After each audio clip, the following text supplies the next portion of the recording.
On April 3rd, 1977, arguably one of the greatest chess players in American history, Bobby Fischer, is stripped of his title of world champion for refusing to defend it against Anatoly Karpov of Russia, showing the downfall of Bobby Fischer, who was once the most iconic chess player in the world, playing in the match of the century and leading millions to get into the game of chess in America.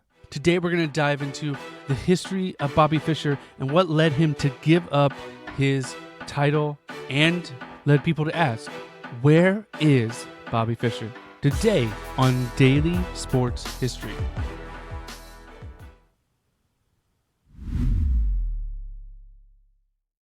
Welcome to Daily Sports History. I'm Ethan Reese, your guide, as you daily learn more about sports history, increasing your sports knowledge as we dive into Bobby Fischer giving up his world title. Bobby Fischer was born in 1943 in Chicago, Illinois, and he grew up not having a lot of things, but he showed to be very intelligent. And at the age of 6, he got a game of chess and started to begin to learn everything he could about it and really became obsessed with the game. He learned from other chess players around the Chicago area and continued to grow his game. And by the age of 14, he became the youngest U.S. champion in history. And he would go on to win all 8 U.S. championships that he participated in, including a perfect score in the 1963-64 event, something that no American had ever done. And at the age of 14, he also became the youngest Grand Master champion, which is the highest title you can achieve in the chess community and is awarded by the International Chess Federation. Fischer revolutionized chess through meticulous preparation and innovative opening strategies.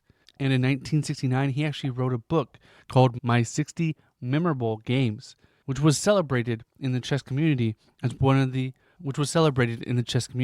His play style was aggressive and tactile. And from 1970 to 71, he had won 20 consecutive world championship qualifying matches and defeated multiple elite players. And in 1972, Fischer faced off against Boris Pesetsky in the World Chess Championship. This was amid the Cold War. It was Russia against the U.S., and Fischer won, being the first American-born world champion. And it was dubbed the match of the century. This game right here put Bobby Fischer in a new echelon, and actually he became a celebrity, which Bobby didn't really want. He didn't want endorsements. He was offered millions of dollars from all different kinds of businesses because he had beaten a Russian. And at the time, in the Cold War, that was huge. But Fischer declined all the endorsements he could. He tried to stay out of the light as much as he could. But that didn't mean that this didn't go to his head a little bit.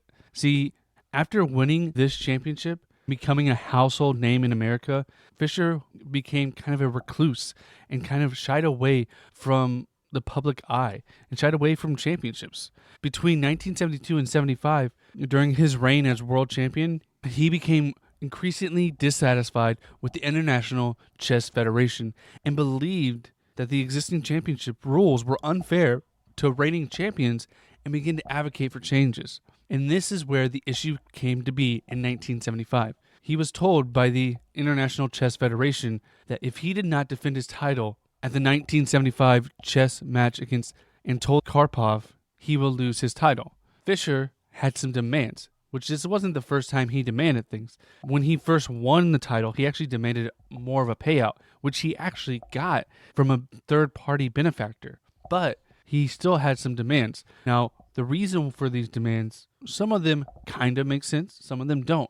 It seems like he was scared a little bit, but it could have been he just didn't want the unfair practices. So his first thing he wanted was the match would continue until one player won 10 games, with draws not counting, which draws would count like as a half in their point system. So I can understand not wanting draws. You only want the victories to count. That makes sense, and that's not a bad thing. And the International Federation eventually seceded that and would allow that to happen. Then his number 2 would be there would be no limit to the games played. Now this could cause issues because chess can be a long match and it can go on long time because there's going to be so many draws in so many situations. So if they didn't limit the numbers, then logistically it would become hard. You don't know how long you need the space. You don't know how long the players need to come. Can be a hard challenge to get it organized and cover the event. But after multiple challenges, they would secede to this. Now, the third one was the reason why Bobby Fischer his world championship title, because this was his demand. If the match reached a total of 9 games to 9 games, each player winning 9 games, then Fischer would retain his title and the prize money would be split equally. This was the problem they had, because this required the champion to win by 2. And because of this, it made it too hard for someone to win. It meant whoever was winning previously would have an advantage over the other one. You could play defense over and over and over and make sure that they never beat you until they just got exhausted and gave up. Since they would never budge on this demand, despite budging on the other 2 demands, after multiple deliberations, Bobby Fischer relinquished his title and gave the title to Anatoly Karpov, who was the next in line to challenge him. Now, in Karlov's autobiography, he expressed disappointment that he never got the chance to play Fischer.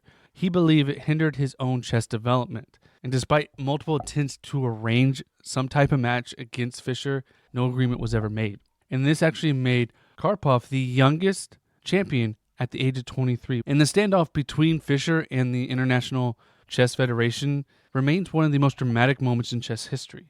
Most of the time, we don't know about chess. We don't even know when the chess championships are happening, where they're happening. Most of us don't even maybe consider chess a sport. So after he was stripped, Fischer remained silent. Now this shocked the world because Fischer had become kind of an icon in America. He had defended America from Russia in chess, which was a huge moment at the time. And Fischer essentially disappeared. If you've ever watched SNL back in the day with Will Ferrell, when he's doing the cheerleader, we always hear the Bobby Fischer, where is he? I don't know. Bobby Fischer, where is he?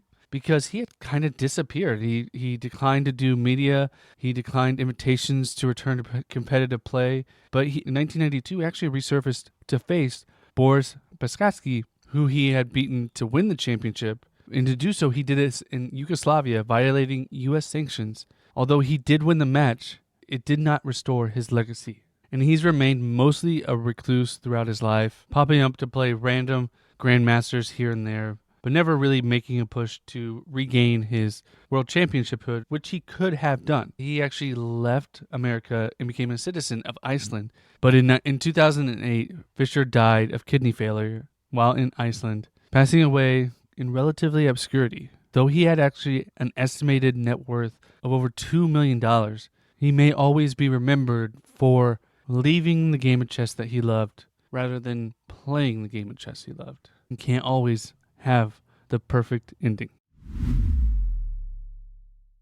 And I want to thank you for listening to today's Daily Sports History. If you like this, please make sure you follow or subscribe wherever you're listening. It really helps. If you want to leave us a review, I would love to hear it. I would love to hear if you think chess is a sport or not. I love to hear arguments about this, and you can contact us also at dailysportshistory@gmail.com. Love to hear from you guys. Come back to next week for more Daily Sports History.